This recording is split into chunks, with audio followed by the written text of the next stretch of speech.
Hi అండి, అందరికీ నమస్తే. Welcome to my channel. ఈరోజు రవ్వ ప్రసాదాన్ని చేస్తున్నాను. రవ్వ కేసరి అని కూడా అంటాం కదా, అదే. నేను ఒక కప్పు రవ్వ తీసుకున్నాను, ఒక కప్పు పంచదార తీసుకున్నాను, కొంచెము కలర్ కూడా తీసుకున్నాను, కొన్ని జీడిపప్పు పలుకులు, కొంచెం కిస్మిస్లు తీసుకున్నాను. దీంట్లోకి కొంచెం నెయ్యి, ఎక్కువనే పట్టుద్ది మనకు నెయ్యి.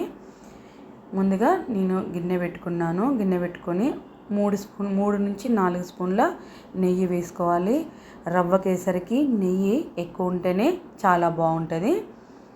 ఈ జీడిపప్పు పలుకులు ఇందులో వేసి వేపుకుందాం. ఈలోపు నేను ఏం చేద్దామంటే, ఒక కప్పు రవ్వ తీసుకున్నా కనుక 4 కప్పుల వాటర్ తీసుకొని మనము వాటర్ని వేడి చేసుకుందాము. ఎందుకంటే క్విక్గా తొందరగా అవుతాయి కనుక ఈ వాటర్ని వేడి చేసుకుందాము.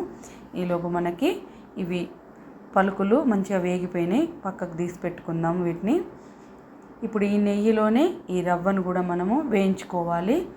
కొంచెం రవ్వను స్లోగా సిమ్ములో పెట్టుకొని వేయించుకోవాలి, ఎందుకంటే రవ్వ తొందరగా మాడుద్ది కనుక నెమ్మదిగా వేయించుకుందాం.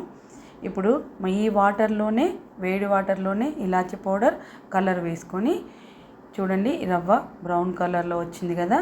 ఇప్పుడు ఆ వాటర్ ఇందులో షిఫ్ట్ చేసుకుందాం. ఇలా ఉండలు లేకుండా కలుపుకోవాలి.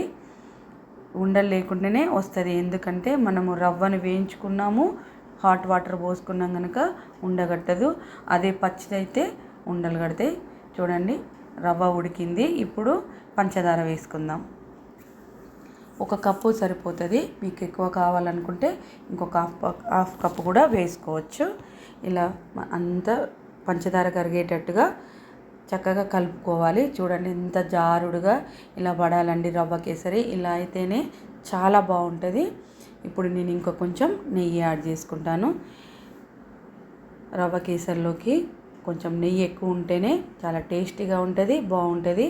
ఇది మేము నైవేద్యానికి చేస్తున్నాను, అందుకే ఈ బౌల్లో చేస్తాము. నైవేద్యాలు వండినప్పుడు ఇలాంటి గిన్నె ఒకటి పక్కకు పెట్టుకుంటాము, అందులోనే చేస్తాం అన్నట్టు. చూడండి ఎలా జారిపోతున్నదో, పర్ఫెక్ట్గా అయింది. ఇప్పుడు కొన్ని జీడిపప్పులు వేసుకొని కలుపుకోవాలి. ఇలా నెయ్యి ఎక్కువగా వేసుకున్నాము కదా, గిన్నెకు కూడా అంటట్లేదు. చూడండి, చక్కగా వచ్చింది. ఇప్పుడు మనము సర్వింగ్ బౌల్స్లోకి తీసుకుందాం. చక్కగా వేడి వేడిగా ఉన్నది కదా, దేవుడికి పెట్టేసుకొని తర్వాత మనం కూడా తినేయచ్చు. చాలా బాగున్నది. దీని మీద కొన్ని జీడిపప్పు పలుకులు వేసుకుందాం. రవ్వ ప్రసాదం అంటాం, రవ్వ కేసరి అంటాం. మీకు నచ్చితే లైక్ చేయండి, షేర్ చేయండి, కామెంట్ చేయండి, సబ్స్క్రైబ్ చేయండి.